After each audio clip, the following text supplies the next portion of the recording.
So, good day here. Chema Glorigunda here again. Presently, an excited student on the phase one of the Advanced Eton Culinary Scholarship Program. Here in this video, I'm going to be sharing some of the things that I've learned. I'm actually going to be sharing a series of videos on some of the amazing and wonderful things I've been learning from this phase one of this program. Again, this Eton Culinary Scholarship, Advanced Culinary Scholarship Program has been the phase one has been an amazing and wonderful stage. It has been a stage of learning so many new things, learning and unlearning. I've been having a wonderful and exciting time studying and grasping new things, and it has been life changing for me. It's when it comes to the culinary space, I will never remain the same again because I've learned about processes, techniques, scientific principles. I've learned so many things and it's been amazing and wonderful. So I'm going to share a series of videos, but in this particular video, I am going to start with my talk on what I've learned on aromatic preparations for dishes and for meals. So I'll go right into it. So when it comes to cooking, when it comes to dishes and meals, we have flavor bases, or we have aromatic preparations that form the flavor basis for stock sauces and soups, that or even upon these ones, these stock sauces and soup, other meals are built upon them too. Also, in addition, they in turn flavor other meals. So we have aromatic preparations for stocks, sauces and soups, and they're divided into three. We have the herbal preparation, or the bouquet. The herbal, the one that is made up of herbs mainly and grains, which is the bouquet garni. Then we have ones made up of spices and a few herbs, which is the sachet, the piece. And then we have the one made up of aromatic vegetables, cut into dices, which might be big or small depending on what it is going to be used for, which is the mirepoix. And then we have so these are the three main. Then we also have the onion pick and the onion brulee. We have the onion piqué and the onion brulee, which are used also for flavor bases for stock sauces and soups. So I'll move right into it. So in this video, I'm talking about the bouquet garni and the sachet de piece, and I'm going to be adapting it also to Nigerian cuisine and cookery. Alright, so and then in my next video, I'm talking about the mirepoix, so please look out for that.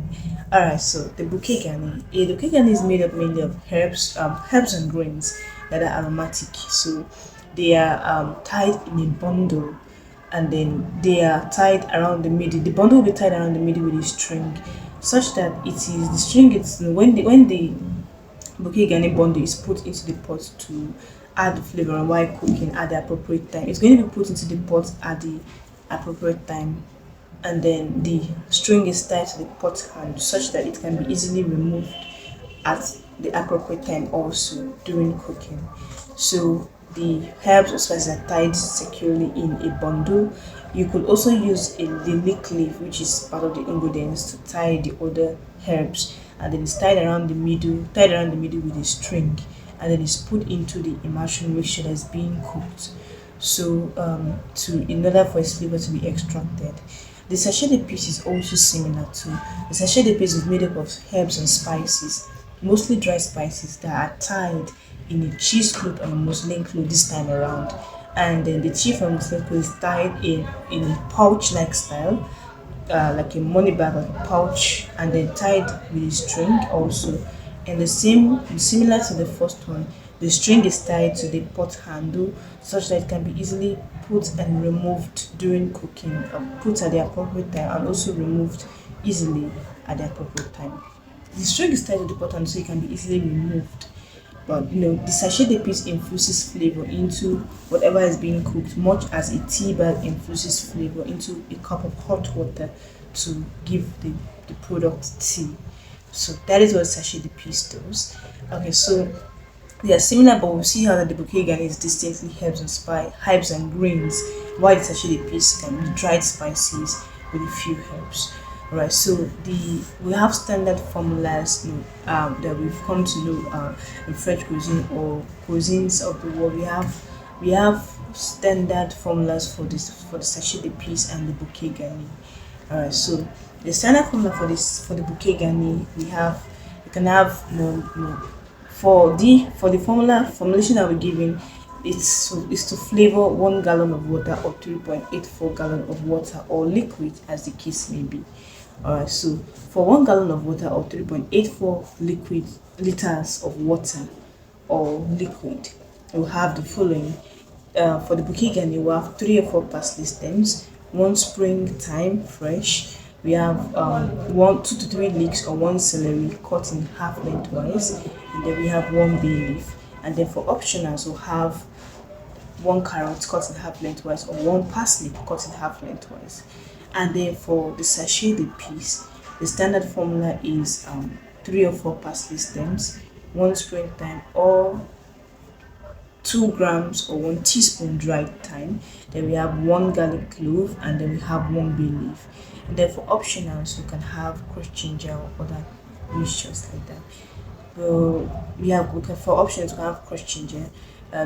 As part of the main formula for sachet dippies, we also have black peppercorns, 1 teaspoon or 2 gram dried black peppercorns.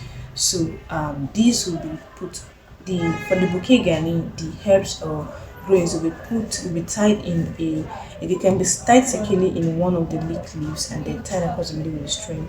And then for the sachet dippies, those spices along with the herbs will be put in a cheese coat or mushroom will be tied at the mouth such that it eventually resembles a pouch. So these will be put inside the liquid being cooked or whatever is being, yeah, the liquid or the water at the appropriate time depending on what is being cooked, and then will be removed also at the appropriate time. Now when you can actually monitor how your bouquet garni or sachet piece influences your meal by tasting or studying the effects in taste before and after the application or addition of either the bouquet garni or the sachet piece. Now we'll come down to Nigerian cookery or cuisine. Right, so when it comes to Nigerian cookery or cuisine, we actually have three categories of aromatic preparations. We have the flavor blends. We have the base blends of tomato, onions, tatasay, habanero pepper in a wide ranging of random ratios of each other, so depending on whatever the mixture will be used for. And then we have core identity drivers, which I'll place eru and crayfish under this category. And then we have the third one, the whole aromatics such as scent leaf, curry leaf, bay leaf. Alright, so now I'll go right into my adaptation of the bouquet garni and sachet the piece to Nigerian cuisine. Alright, so for bouquet garni, we have the following: still flavoring 1 gallon or 3.84 liters of water or liquid as the case may be.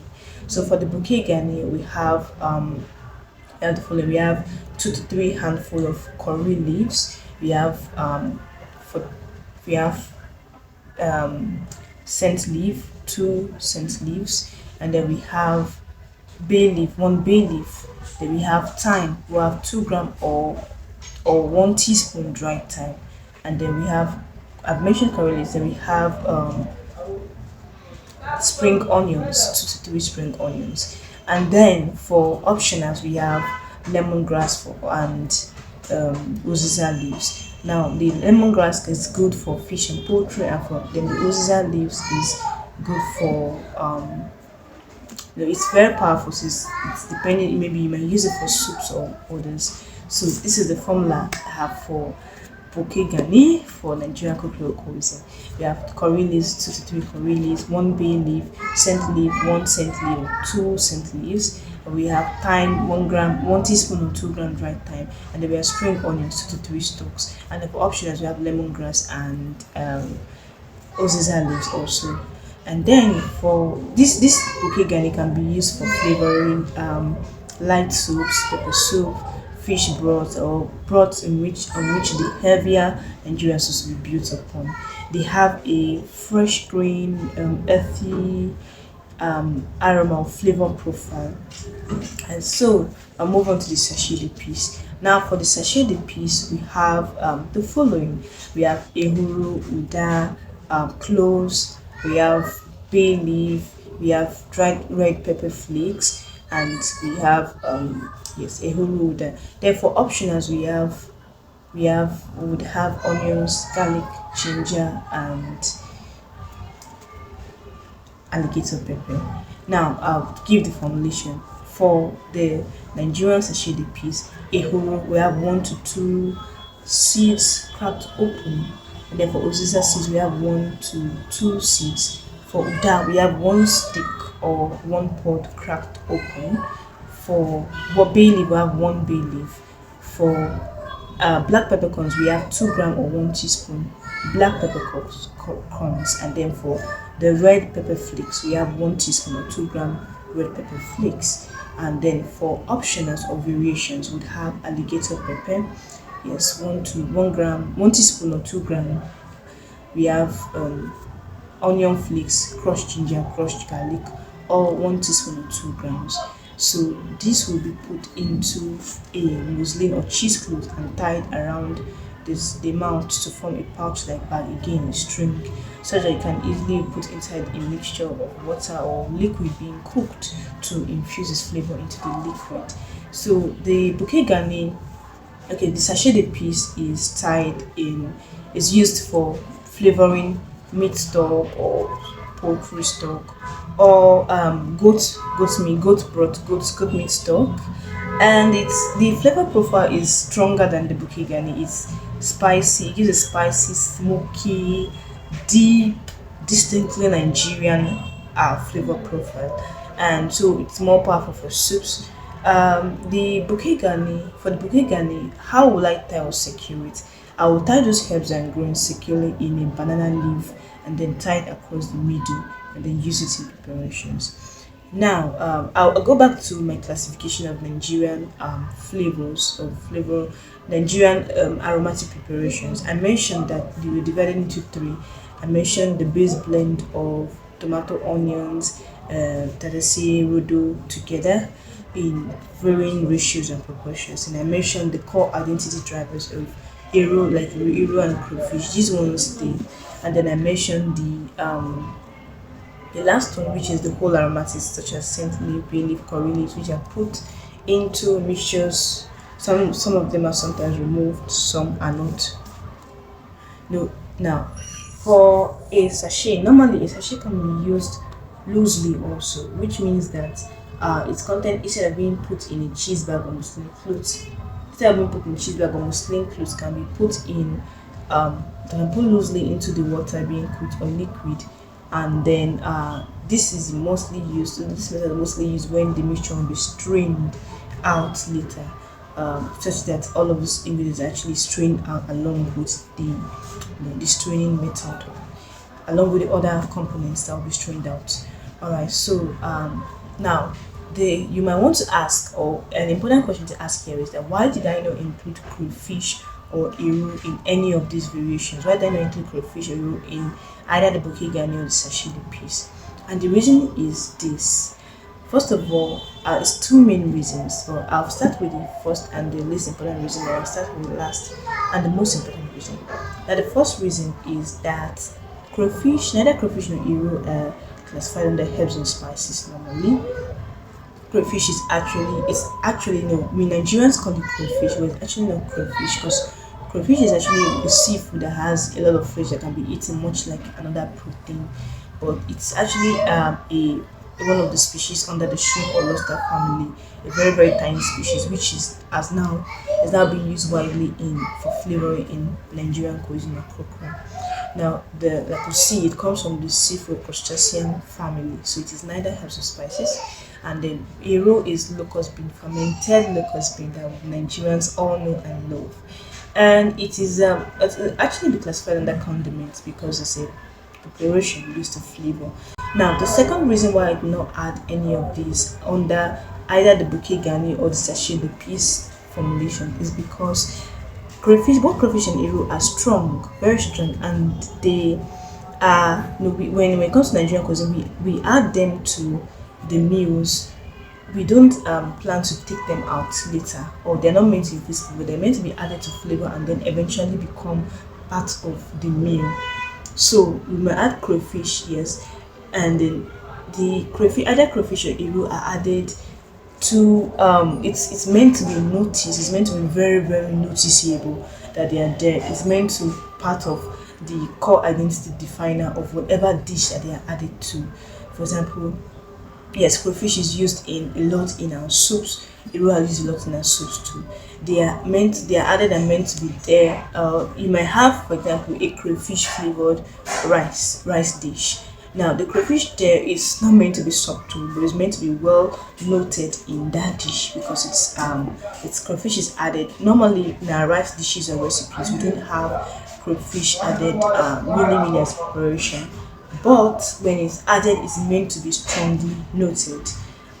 Same to the another thing is that these crayfish or eel, they are added. They're meant to also add their beauty in their whole. They're being whole presently in the food. They're being whole there in the food. They are meant to be seen, their beauty appreciated in whatever dishes they are used. So they are not meant to infuse flavor lightly. No, they are meant to be part of the dish, and their flavor is meant to define clearly what that dish is to. Which is why I said no, which is why they are classified as core identity drivers. So they will not be normally part of a bouquet garni or sachet dipis infusion because they are not meant to just infuse flavor. They are core identity drivers. But can we actually in the end can we put them in such a way? Can we redefine? Can we in ways in which they will now be they can be now their flavor can be now infused. For example, putting whole crayfish inside a cheese and muslin cloth, or putting a roll the more drier a roll inside the cheese and muslin cloth for the flavor to be extracted. Yes, we can begin to do this. Yes, we can experiment. Yes, we can actually play around with this and achieve new things. But in traditional Nigerian cuisine, they are not used in this way. Thank you so much for watching. I hope you enjoyed this video. Meet me in the next video for my talk on the Mia and its adaptation in Nigerian cuisine. Thank you.